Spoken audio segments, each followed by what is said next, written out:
So it's a very major shift for anyone involved in heavy industry, anyone involved in trade and customs for industrial manufactured goods.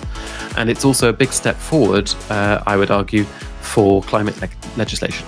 The biggest difficulty at the moment that companies face, that importers face, is that they cannot get data from the supply chain, and that's what we're here to help with. We're still burning a great deal of coal and emitting a huge amount of CO2 to make everyday goods. That can change, and the CBAM is an attempt to reorientate global markets towards making those kinds of investments in future technologies. I work in the climate space, and the past couple of months have not been the most optimistic. Let's put it like that. But CBAM does give me optimism. Freier Verkehr. Heute mit Tabea und Jens. Hi Tabea, wie läuft's bei dir? Jens, I think you're mistaken. We're not having the episode in German today. We need to switch to English. Yeah, you're right. I remember we've got our first international guest today, so yeah, English is the choice. And we're really happy to have our first international episode in English today, so we can also reach out to all the non-German listeners today who could join our podcast today and listen to us. Yeah, and we've got a really international topic as well. We talk about carbon border adjustment mechanisms, or CBAM, and this affects the whole EU, so I think it's worth to switch to English anyway. And our guest today is going to be Gabriel Rozenberg, who is the CEO of CBAMBOO. And I would say let's jump straight in and hear about what Gabriel does. Let's go. The perfect recipe for a podcast guest on Freier Verkehr? How about a pinch of journalism, a dash of politics, a good dose of entrepreneurial spirit, and a huge splash of climate awareness? One person who checks all these boxes? Gabriel Rozenberg. The current CEO of the startup CBAMBOO began his career as a reporter at The Times, where he specialized in economic and tax-related topics. For his work, he was awarded Young Financial Journalist of the Year in 2007. He later moved into the financial sector and spent 14 years in various investment positions at hedge funds. Alongside this, he served as a councillor in a London borough and chaired the Liberal Democrat parliamentary group. In response to the EU's new climate law, Gabriel and his partner identified an innovative business idea and founded CBAMBOO in 2023, which uses software to help companies meet the requirements of the Carbon Border Adjustment Mechanism. We are thrilled to welcome our first international guest today. Gabriel, welcome to Freier Verkehr. Hi, Gabriel. Thank you very much. Thank you for having me. Welcome. Yeah, Gabriel, it's about your startup CBAMBOO, and it already carries the topic of today's episode in its name, CBAM, so CBAMBOO. So it's all about the carbon border adjustment mechanism. Can you please explain to our listeners what is CBAM and why is it such an important topic? Certainly. Well, Jens, Tabea, thank you very much for having me. It's a pleasure to be doing this, and I'm sorry I can't be doing it in German, but I hope my English will suffice for your listeners. So CBAM is a very unusual new kind of regulation. It is a kind of combination between a trade law and a carbon law, a climate law. Its intent is to reduce emissions, but the way in which it does that is transmitted through the international customs system that many of your listeners will be very familiar with. What is going on with the CBAM is a kind of completion of a very important climate law, which is the European Union's emission trading scheme, or sometimes referred to as a cap and trade scheme. It is arguably the most successful climate law out there. It's an attempt to price carbon dioxide emissions.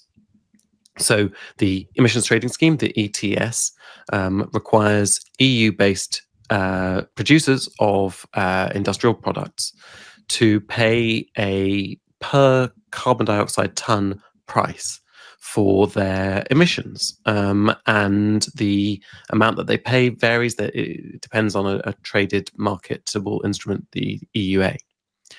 Now, the problem with that is that the European companies are at a competitive disadvantage to non-European companies that don't have to pay this carbon price. And so for many years, there's been a process whereby European companies have what are called free allowances, which offset their carbon payment requirement. And that slightly undermines the whole purpose of the ETS. And the EU has a plan to get to net zero by 2050, and it needs to find another way to level the playing field. So that's where the CBAM comes in. It's about leveling the playing field between domestic producers and international producers. If an international producer of a product like steel or aluminium wants to sell goods into the European Union, then at the border, that good is taxed in exactly the same way that it would have been taxed if it was produced domestically. So that's why it's called a border adjustment mechanism. Now, getting that right is quite a complicated procedure, and we've never had a CBAM anywhere in the world. The EU is pioneering this. And so actually we've had a lead-up period, which is already happening, started in 2023, and that's called the transitional period. But the real effect will be starting in 2026 with what's called the definitive period, and that's when the tax begins. So it's a very major shift for anyone involved in heavy industry, anyone involved in trade and customs, for industrial manufactured goods, and it's also a big step forward, I would argue, for climate legislation. Wow, that was a lot of information already. Maybe we can go back to a few points in there that I was trying to understand. So you said basically this new law or regulation is trying to level the playing field, and that the European companies were at a disadvantage before that. Can you explain that again? So what happened before? So in the previous years, what was the problem for European companies, and did that have any real effect also, that some companies were struggling because of that?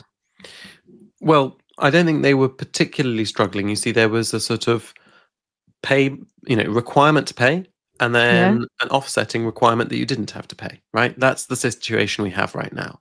So those are called free allowances. So you have to pay a certain number, you have to buy a certain number of allowances in order to emit carbon dioxide, but then the European Union is going to give you some of them for free. Right. Okay. Because you are at a disadvantage otherwise with international companies. Precisely. Okay. But the EU is going to now phase those free allowances out. And so what that really means is that domestic producers are going to have to pay a higher carbon price, and importers are going to have to pay a higher carbon price. In other words, we are now going to see that effect of carbon prices enter more and more of the mainstream, I suppose. And that is new. That is definitely new. And the higher prices also shall support initiatives to, in general, a due reduction of carbon emissions at the end, I guess. Right. I mean, from an economic point of view, it's giving a clear signal to investors in the very, very big capital decisions that steel makers, aluminium makers, cement makers need to put together. What is the process by which we're going to make steel in the future? Are we going to rely on coal-based systems, or are we going to move to more and more electric-driven systems for production of commodity goods? And many of those systems are right now in their infancy. They are, I'd say, underinvested in. And we haven't seen those declining cost curves that you'd like to see that have happened elsewhere, where we've seen solar power has got much cheaper, wind power's got much cheaper, and these things have become much more mainstream. But we haven't seen that process in the industrial sphere. We're still burning a great deal of coal and emitting a huge amount of CO2 to make everyday goods. That can change, and the CBAM is an attempt to reorientate global markets towards making those kinds of investments in future technologies. That's why I see it as a very ambitious and potentially very exciting regulation, and it's why I've decided to devote so much time to it. And you also mentioned that it's a new rule. It's going to start now. So you said something that although it's already being introduced, it's not really come into effect. So there are two stages. right? And we're already well into the first stage. The first stage is called the transitional period. And in this period, a lot of companies are being asked to put together their data and send it to the European Commission. And the European Commission is coming back to them. And at the time of recording this, they're about to publish a slight revision to the rules based on what they're seeing, which will kind of tighten it on the key people they're trying to focus on and maybe loosen it on some of the people who are swept up in it who didn't need to be. So this transitional period is really important. It's a learning period for companies, and it's a learning period for the European Commission about how CBAM can actually work in practice. And that started in the end of 2023, and it's then going on until the end of this year. 2026, January 2026, that's the date to kind of keep your eye on, because that's when this period of actually paying for your imported embedded emissions begins. It will still be phased in, right? Actually, the definitive period is not a light switch. It is a dimmer switch, okay? But it will start. It will start. The lights will go on in January 2026. We will start to have to actually pay taxes. And also, I think you'll see that penalties for non-compliance are going to really pick up. They've been quite light touch penalties so far in the transitional period, although they are there if anyone, if any regulators want to enforce them. But they're really going to pick up in 2026 because it's a tax. Everyone has to pay a tax the same way. Okay, and so it means in this transitional phase we're actually in, it's about gathering data, it's about setting up the reporting processes. And can you give us some more details about these reporting requirements? What does it mean exactly for EU importers?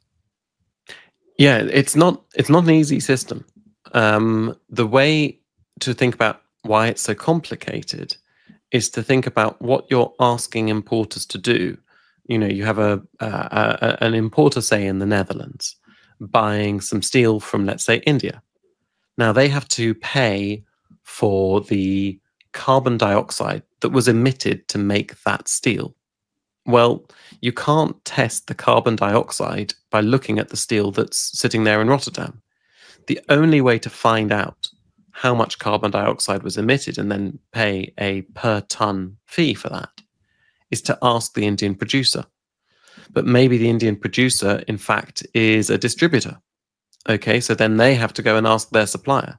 Maybe that supplier was not an integrated production site, but was just doing the downstream processing. They are responsible for some of the emissions, but the rest of the emissions come from their supplier, the upstream mill. So each of these different entities, which might by now be in several different countries, they are all kind of required to contribute data. And that is really new.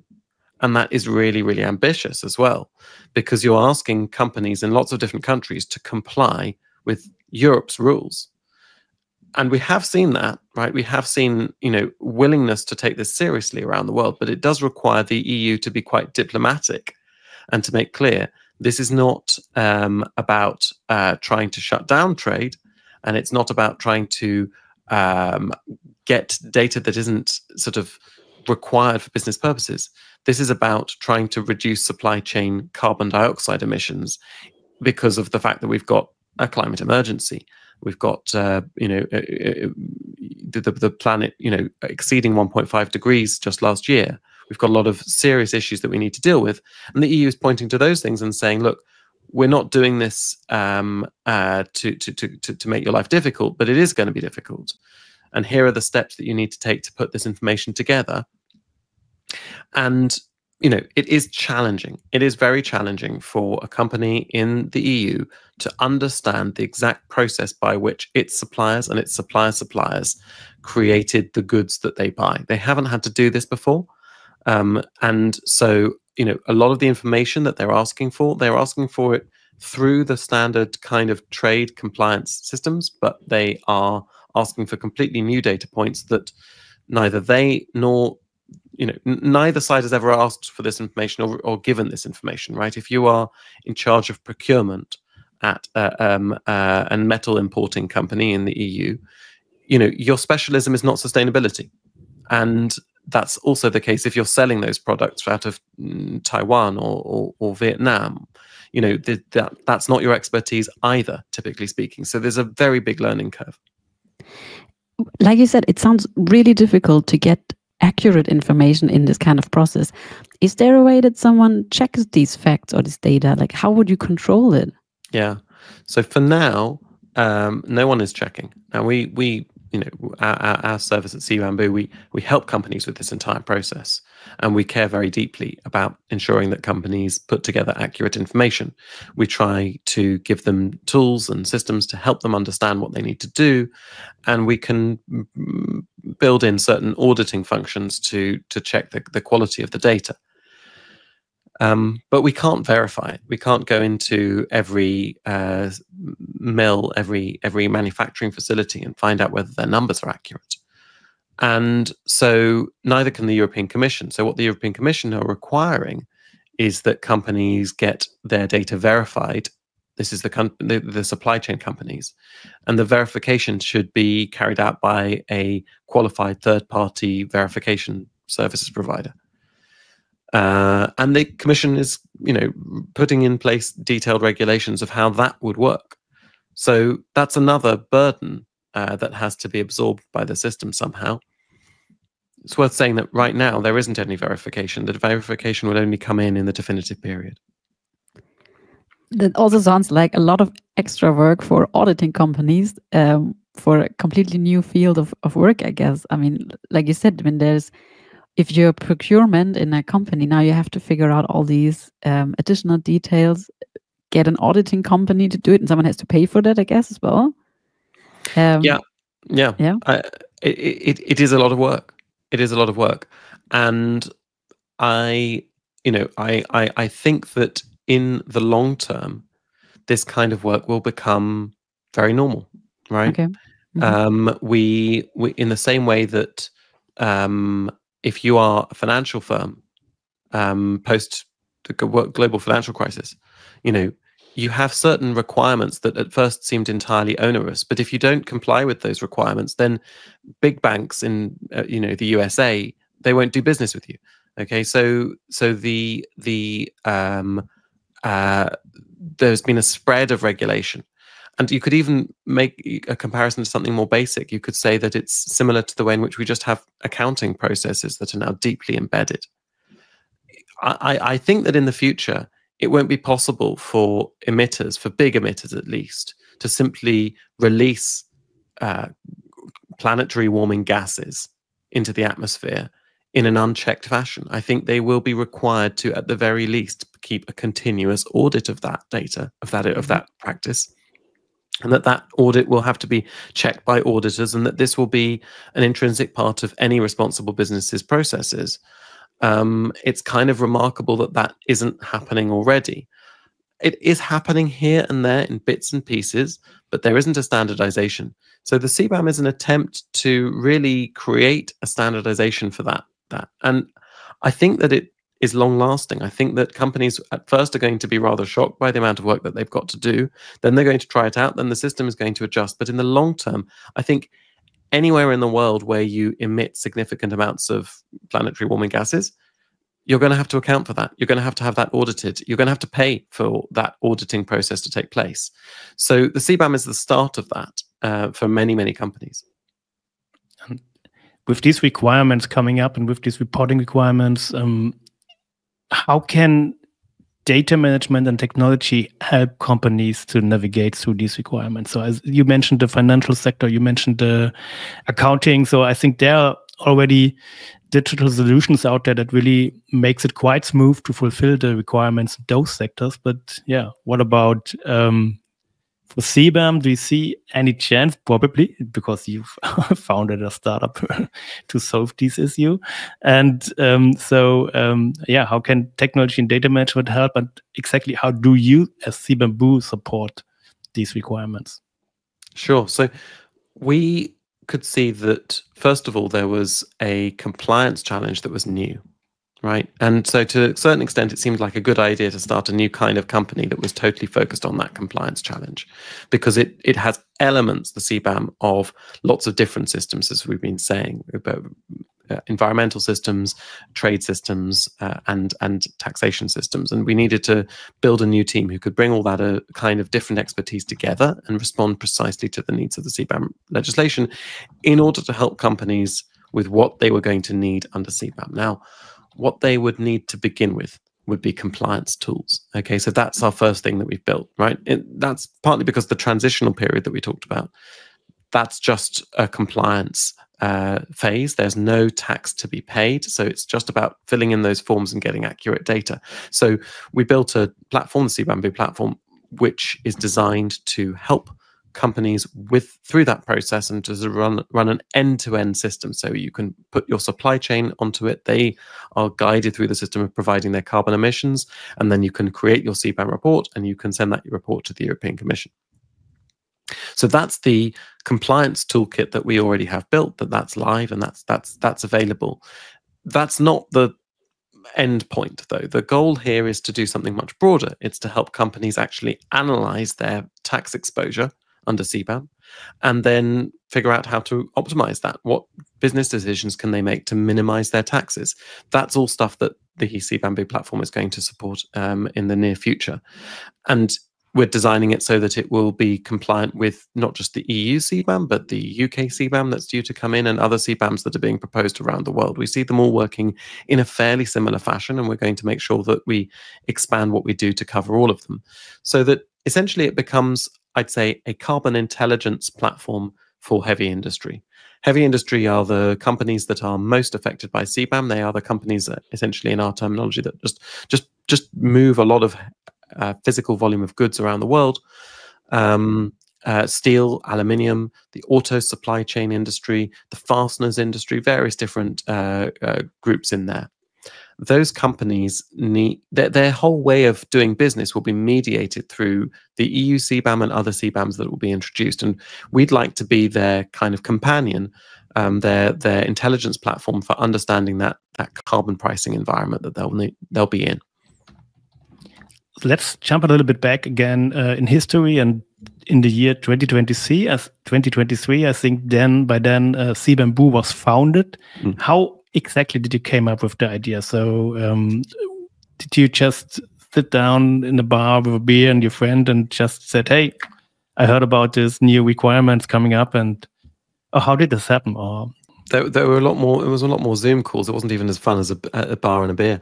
I mean, I was on a program called Carbon 13, which is based in Cambridge in England, and Carbon 13 is an accelerator for people who want to build a venture that can scale and have climate impact, positive climate impact. And I'd been looking for some time at lots of different business ideas that would be potentially impactful in the climate space. I met my co-founder, Daniel Sharp, and he is a data scientist, and he had become very interested in regulation and the possibility of, helping people with regulation. And we did indeed review the different regulations that were coming forward at the time. And we noticed that at that particular point in time, which was, I think, March 2023, the EU CBAM was just about to be passed. It was pretty much finished its journey through the European institutions, and that it was going to come into effect at the early stages in October that year, which was quite quick. And we kind of knew that a lot of established companies would probably not have the speed to actually kind of build something for CBAM and have it up and running in time for October. And we knew that as for ourselves, we could get a minimum viable product out in that time. And by October, we already had our first customers, and what we were doing for them was very manual. It was mainly us saying, "Well, we'll sort this out for you. We'll find a way. We'll figure it out. There'll be software coming, but don't expect it to look very beautiful for the time being."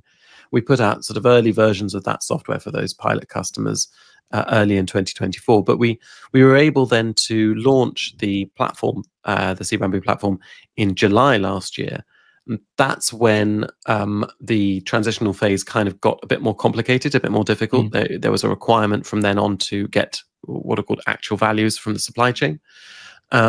So our timing was really good. We were pretty much the first company to try and take this regulation completely seriously.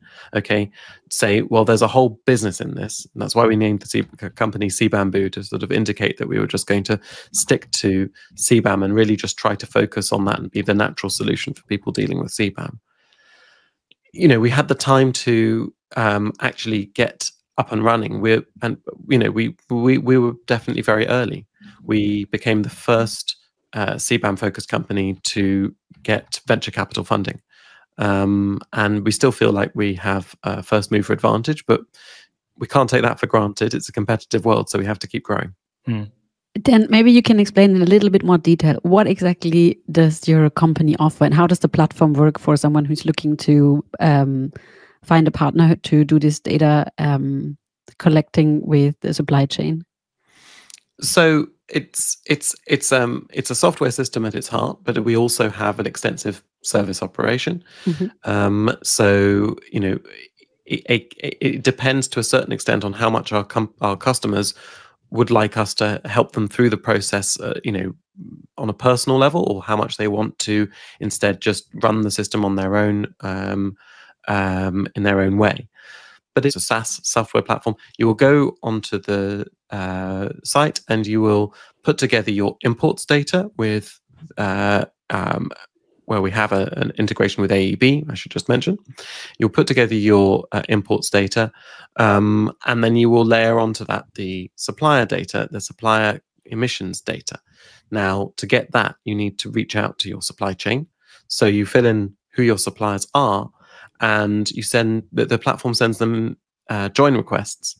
So they will get an email saying, you know, would you like to join the CBAMBOO platform? It's free. You can use it to put together your CBAM data. And of course, some of those companies will already be on the platform. You know, we already have plenty of companies around the world on the system, and so their data will already be there. But it's important to then point out, suppliers' data is private by default. It's up to each supplier to decide who they wish to share that data with. And if they do share that data, then there is a kind of a live link, which is much better than using any kind of a spreadsheet-based system, which is really the alternative to using software. With a spreadsheet, the supplier, let's say it was the supplier in India I mentioned earlier, might be struggling to put their data together because they're waiting for information from their own suppliers. And so they know they've got to email off information to somebody. They don't know when to hit send or whatever. And what happens if after they've hit send, the information turns out to be inaccurate or something like that? You know, do they send another version? You can get into this really difficult zone of emails being chasing around the world with a great deal of pain. Now, we take away all of that pain. Every bit of the data that somebody puts onto the platform is updatable, and if it updates on your side, it updates for everybody else immediately. So it cascades through the system, and that kind of waterfall is really valuable for businesses putting this together, because it means that they can do this process much more quickly. At the end of the day, they see their CBAM data there. They can create what's called an XML file. That's really the European Commission's only way for information to get from our systems into their systems. One day I hope that there will be a live link so that they can just click a button, but that isn't there yet. And it's radically quicker and easier to put together your CBAM data as a result. Now, very shortly, we will see additional systems coming onto this as the CBAM grows. So we are road testing internally our analytics platform, and optimization tools are coming shortly after that. Optimization means essentially, okay, well, analytics means, okay, I've put together my CBAM data. What does that mean for me financially? So we need to tell people, okay, here's how much tax you'll be paying in 2026, 2027, etc. Optimization is, okay, now I know how much tax I've got to pay. How can I reduce that? So that's about sort of saying, well, here are the different suppliers that you're buying from. Could you swap them? You know, could you buy the same product from a different supplier? And then over time, here are other suppliers on the network who've chosen to share their carbon data. Would that be a better alternative for you? And we can build AI tools to scrape that information and try to offer people an advanced service for making those decisions. There are lots of other ways in which carbon intelligence is going to be needed for organizations like our customers. And we're trying not to get too ahead of the game. We try to offer people services that they need today. So that's what we're offering today and what we're rolling out. What happens in this process if you send out a link to the supplier and he doesn't want to join the platform? No one's required to join the platform. Otherwise, the whole system would fall apart. So if somebody doesn't want to join the platform, they can send information in a spreadsheet format. It's mildly less productive because they might need to make corrections and it would slow the system down. But they're, of course, welcome to do that. Or they can choose to send no information. Now, if they do that, then they may struggle to actually sell goods into the European market in the long term. But in the short term, the European Commission has created an allowance for companies to say, for European importers to say, essentially, we tried to get the data and we failed to get the data, and here is the evidence of us trying and failing to get the data. And all of that evidence can be gathered and accumulated and managed on our platform as well. So basically, you can say, I tried, here's the proof, but I didn't get any data, and then the EU Commission would be okay with that. That's it. Yes, exactly. Is that also the biggest difficulty in this whole process, to get everyone to comply with and send the data? I'd say so at the moment, yes. The biggest difficulty at the moment that companies face, that importers face, is that they cannot get data from the supply chain, and that's what we're here to help with. We make it much, much easier. But I'd say actually in many ways, there's another difficulty which people face, which is, let's say that you are in charge of procurement or trade compliance at a mid-sized European steel importer, metals importer, and you import maybe 200,000 tons a year. Very hard to explain to your CFO that actually there's going to be a very large bill coming. 200 euros a ton, let's say, of your imports, something like that. So it quickly gets into millions and tens of millions. I say 200 euros as a very, very rough rule of thumb. The carbon price is about 75, 80 euros. There'll typically be 1 to 2 tons of CO2 for every ton of imports, and the carbon price is going to rise. So just if you are just starting to think about this, then take every ton that you import, multiply that by 200 euros, you get some sense of the problem. Now, very typically, the people dealing with CBAM, they aren't actually empowered to make decisions, financial decisions about the whole scope of the company. And if anything, they'll come to their manager and say, look, I've got this CBAM problem, and someone will say, oh, can you do it for free? Can you sort it out for free and make it go away for free, etc.? And they'll say, well, I've got this headache of compliance, but do you know what? There's actually a tax coming, and it's actually very, very big.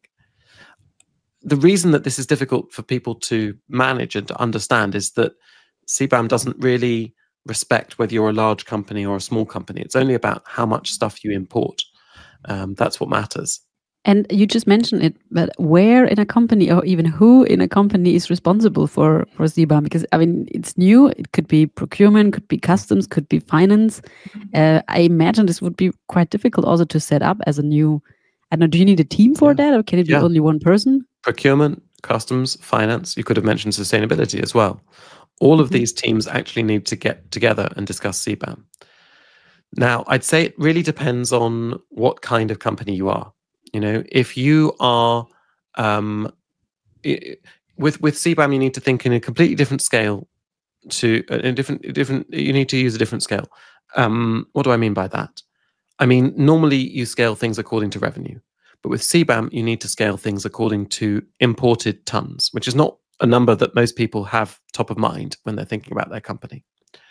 And I'm saying imported tons of CBAM goods, so that's steel, aluminium, cement, fertilizer. Those goods are not ones that most companies import very large volumes of at all. In fact, we expect that by the time this goes out, the Commission will have confirmed that it is limiting creating a new minimum threshold, which is going to be 100 tons of CO2, or rather, in sort of more manageable terms, 50 tons of metal, of 50 tons of CBAM goods. Okay.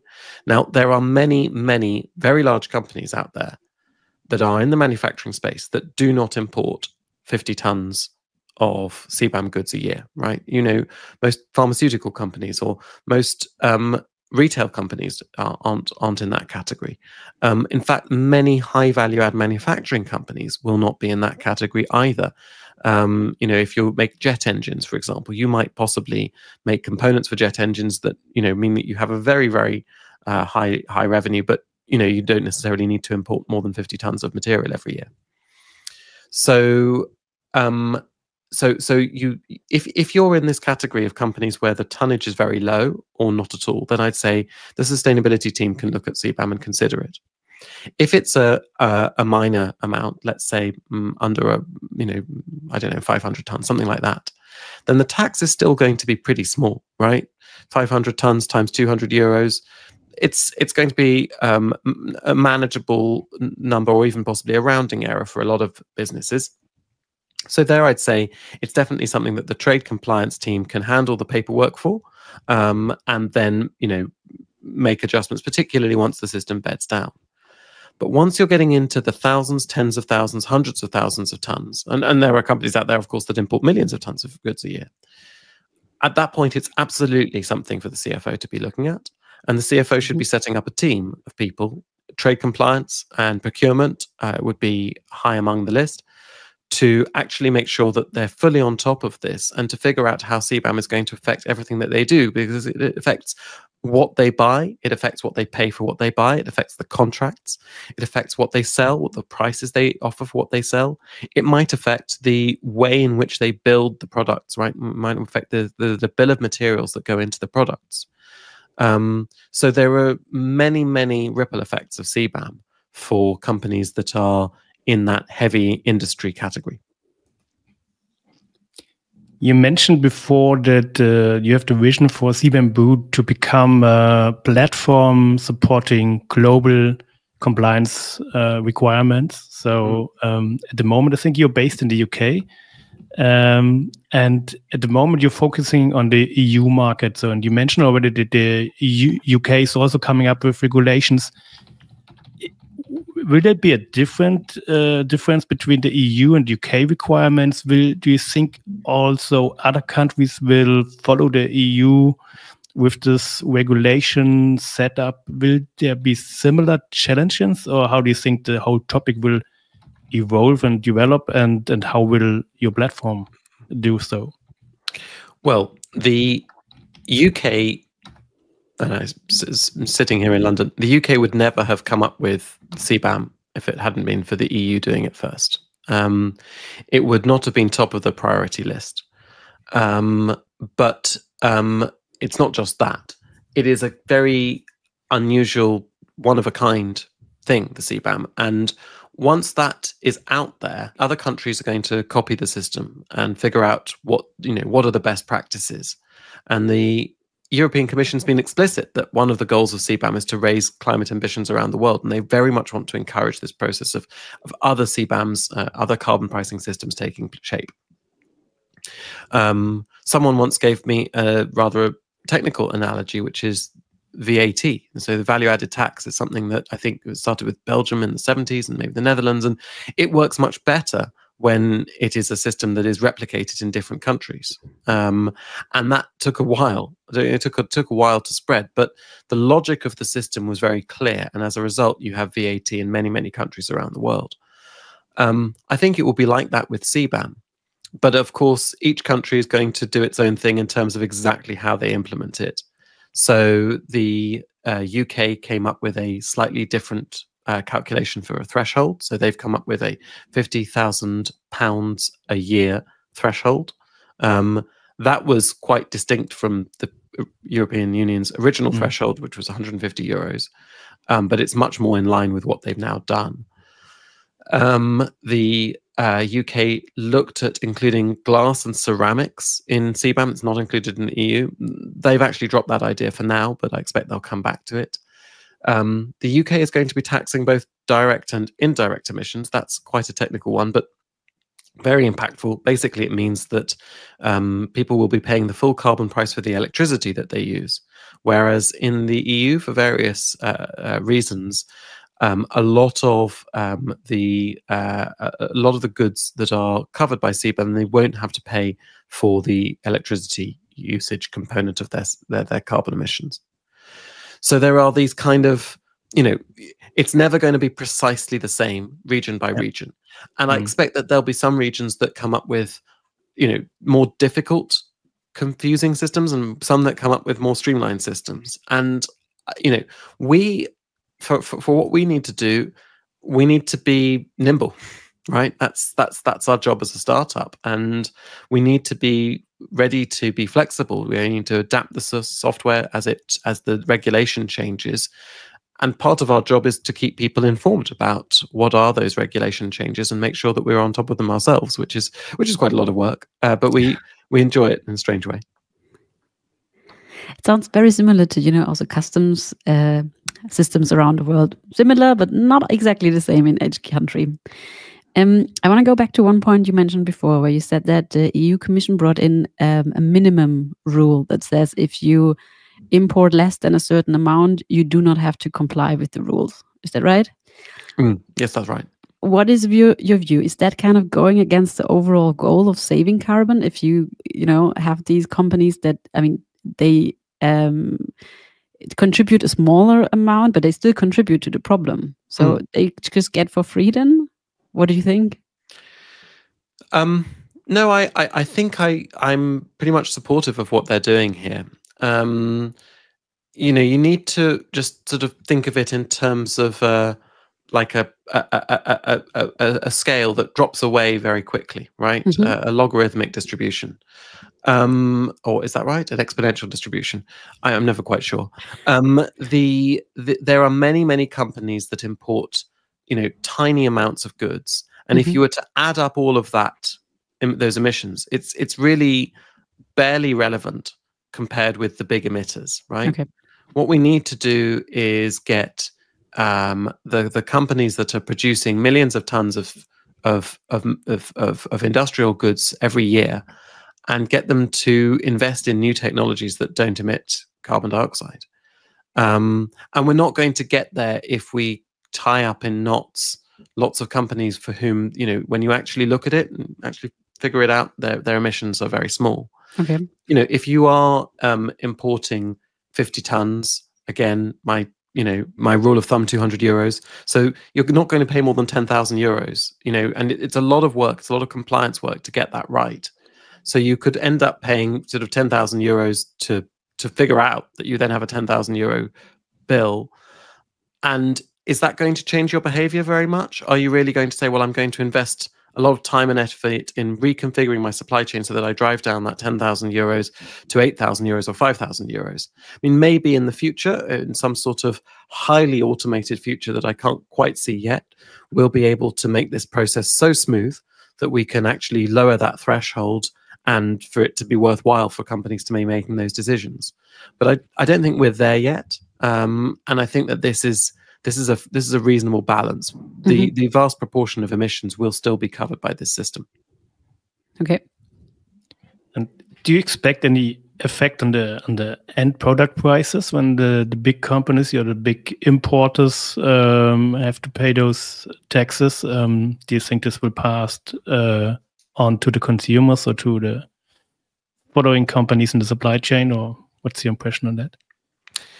Well, I mean, we have very competitive markets for these kinds of commodity goods, so there is not there is not much capacity for it to go anywhere other than the end consumer in the short term. Okay, but it will be very distributed through the system. But very quickly, I believe, companies will have to reconfigure what they're doing, how they're making the products. Already all of the investment in steel is going into electric arc furnaces rather than blast oxygen furnaces, for example. The big decisions, though, are we going to shut down our blast oxygen furnaces and swap them out? Are we going to invest in hydrogen driven systems for production of steel? Those kind of investment decisions are still being taken. They're being taken all the time, and the CBAM is going to point those decisions in the right way, in my view. And I don't expect that the everyday consumer will see a difference in price, but I do expect that companies in this space will really rethink their capital expenditure, and that's so important. Sounds. Fingers crossed that this happens. And let's see. It's an entirely new system, and I mean, I'm optimistic about this because I do think that as a planet, we are going to have to price carbon.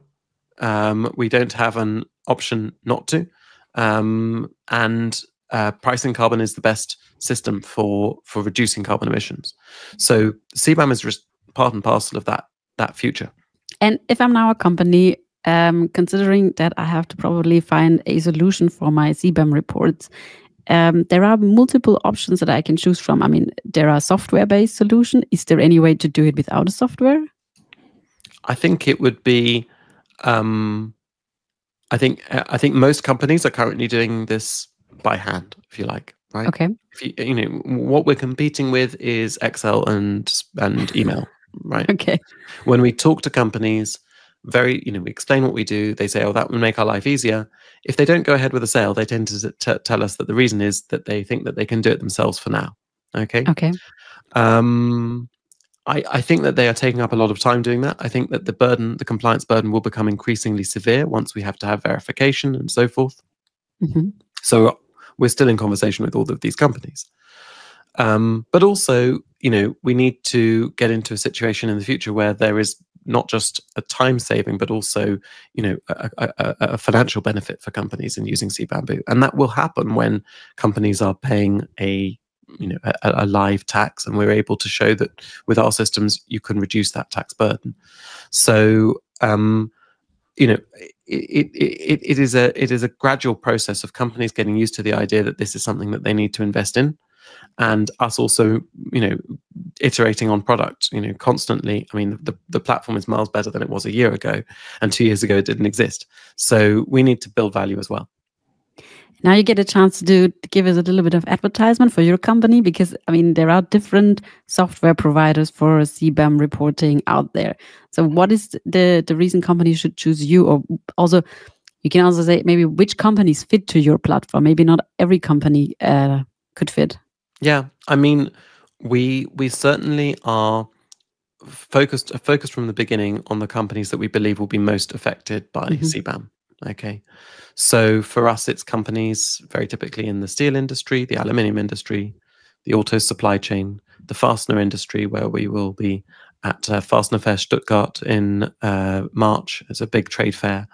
We are going to be exhibiting at UK Metals Expo in September as well. So that gives you a sense of the sorts of market areas that we particularly focus on. We also have been working with a number of very large companies that are not in those sectors, but that require, compliance to be kind of on point for everything that they do. We feel like we are, offering some level of thought leadership in this space. We feel like we are on top of the detail of CBAM as it progresses, and we are not going to deviate from that path. Right? There are some companies that are offering CBAM services as a sort of toe in the water, as an attempt to hold on to clients who maybe they offer 6 or 7 different things to, and the client says, "Do you also do CBAM?" For us, we're looking to work with the companies who understand that CBAM is going to be a big challenge for them, a central challenge for their business, that they are going to have to pay substantial amounts, and they're going to have to really think about how they integrate that into their systems. And we want to be their partner for that. So to answer your point about competition, I don't necessarily see a lot of companies out there that are trying to do that are this focused on CBAM, that are this much on top of the detail, that have as advanced a platform as we do for this process. I think it's quite an unusual combination. And, you need a company that will not just give you say to you, okay, so I'll look after you, the client. For your supply chain, just give them this spreadsheet to fill in, right? That's the other thing that I think are very good at, that a lot of companies fall down on. We've invested a great deal of time in creating a product for the supply chain itself, a side of the product that is very user friendly, that is visual and intuitive, that doesn't involve a lot of spreadsheets. And by the way, that side of the platform, it's completely free to sign up. Okay, so any supplier around the world to European markets, or anyone in a supply chain that ultimately leads to European markets, should consider going to cbamboo.com and setting up a free account. And they can use that to put together their emissions data in a fully CBAM compliant way. And that will, I think, be a big advantage for those companies. But it also does advantage us to have those companies on our platform and to be already there with that really widely established network. Yeah, sounds logical. Thanks. And you're the CEO of CBAMBOO, and so what's your main task and what's your responsibilities? I mean, I follow your LinkedIn and I see you mentioned you have to inform also the market about developments regarding CBAM and carbon border regulation. So what does your day-to-day work? Do you have any day-to-day work, or what does it look like? And what's your responsibility in your role? I mean, despite the composed exterior, I have a slightly chaotic personality. So my day-to-day involves a lot of chasing after emails that I should have replied to 2 weeks ago, and just asking my team what they're up to, and then saying, okay, I shouldn't actually be asking you what you're doing. Just do it. I'm sure you've got it absolutely fine. And just trying not to be a blocker in that way. I mean, anyone who's started a startup knows this is the most fun job you can have. It is wonderful. But you are always behind. And you are gradually get the privilege of passing off bits of your job to other people as you're able to take on more people as you grow. I'm the CEO. I'm essentially in charge of the team, in charge of marketing, in charge of finance, in charge of getting investment.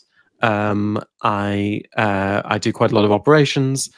I suppose the most important thing I do day to day, though, is sales. And it is very, very important for companies who come to us to speak to our sales team, who are excellent, but also to get the chance to speak to me, and to know that at this early stage in our development, what they say goes straight to me at the top and to my business partner, that it cascades down through the whole team, which is not a large team, that we are very much aligned with the needs and requirements of our early stage customers.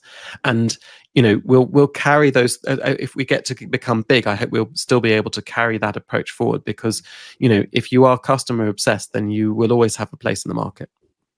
And it feels like you're really obsessed or really deep in the topic, and you're really close to the market and close to the requirements and close to your customers. So sounds like a good fit. I think obsessed is a good word to describe how you're feeling about CBAM.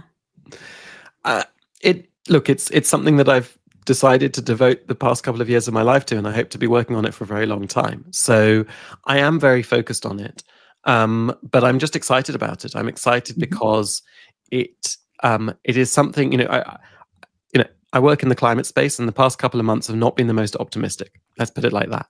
But CBAM does give me optimism, because although it is a technical sounding system, and it's not it's not particularly sexy sounding name or whatever, but it is an attempt to make polluters pay, right? And I believe in that principle very deeply, and I think that principle opens up the possibility of getting, one day beyond this situation of continuous rising temperatures, rising sea levels, and rising natural disasters.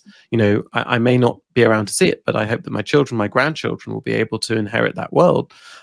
And I think that if you can price carbon, you're holding onto a bit of the solution. So So yeah, I would say it's something I want to see succeed, and all of us at CBAMBOO, we're trying to help our customers succeed in the CBAM space. I suppose at the same time we're also trying to make CBAM itself succeed. And it sounds like you are very optimistic with that it is fulfilling what it's supposed to do.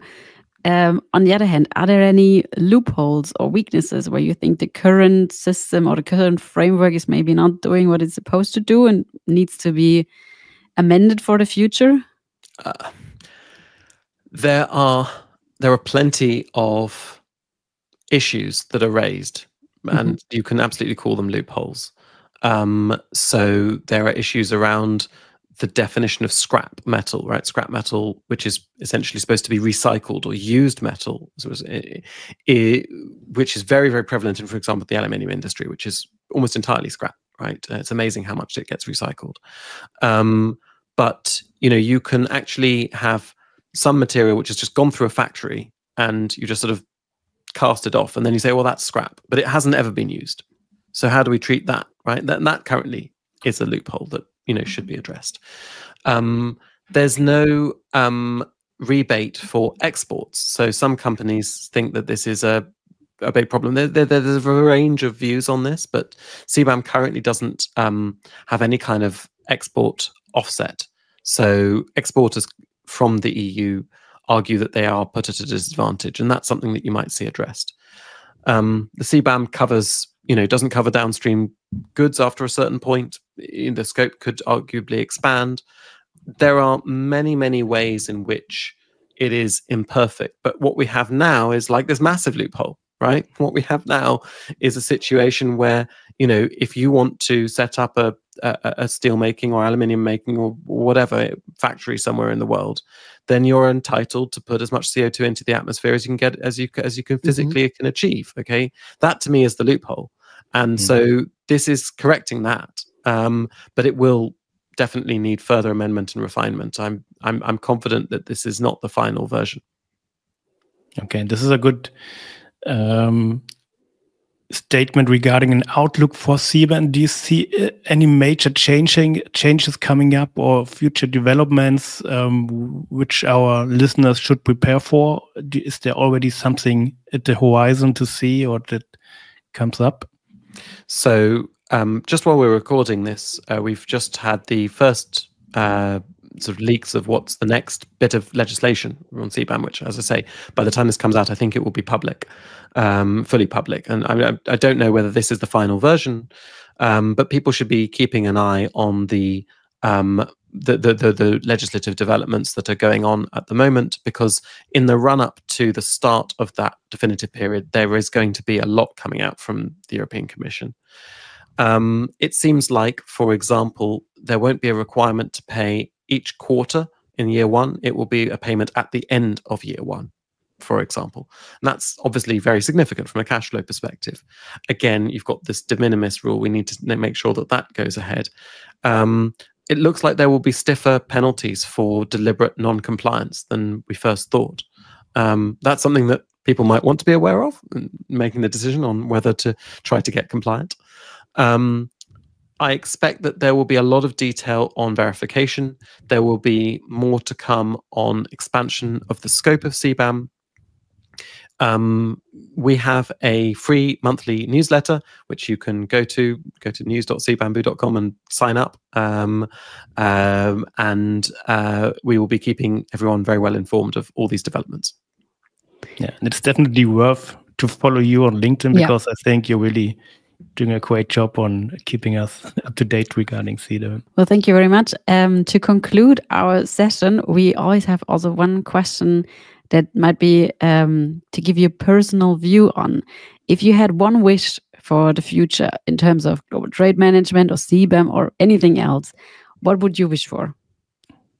Well, I'd like to see this system adopted in every country. I'd like to see every country having a carbon price. And CBAM is part and parcel of having multiple different carbon prices in different countries. I accept that would be a complicated trading environment, but I think that it would massively incentivize companies to rethink what they're doing and to drive emissions down. That sounds like a really optimistic vision. I guess we will be watching out for it, and maybe we can talk again in a little while and see if it came true. Yes, that would be lovely. We cross our fingers for it, and that's a good outlook, hopefully. And we stay optimistic about it. And I think it's a good thing to end this episode. So thank you very much, Gabriel, for being our guest today. And it was really a pleasure.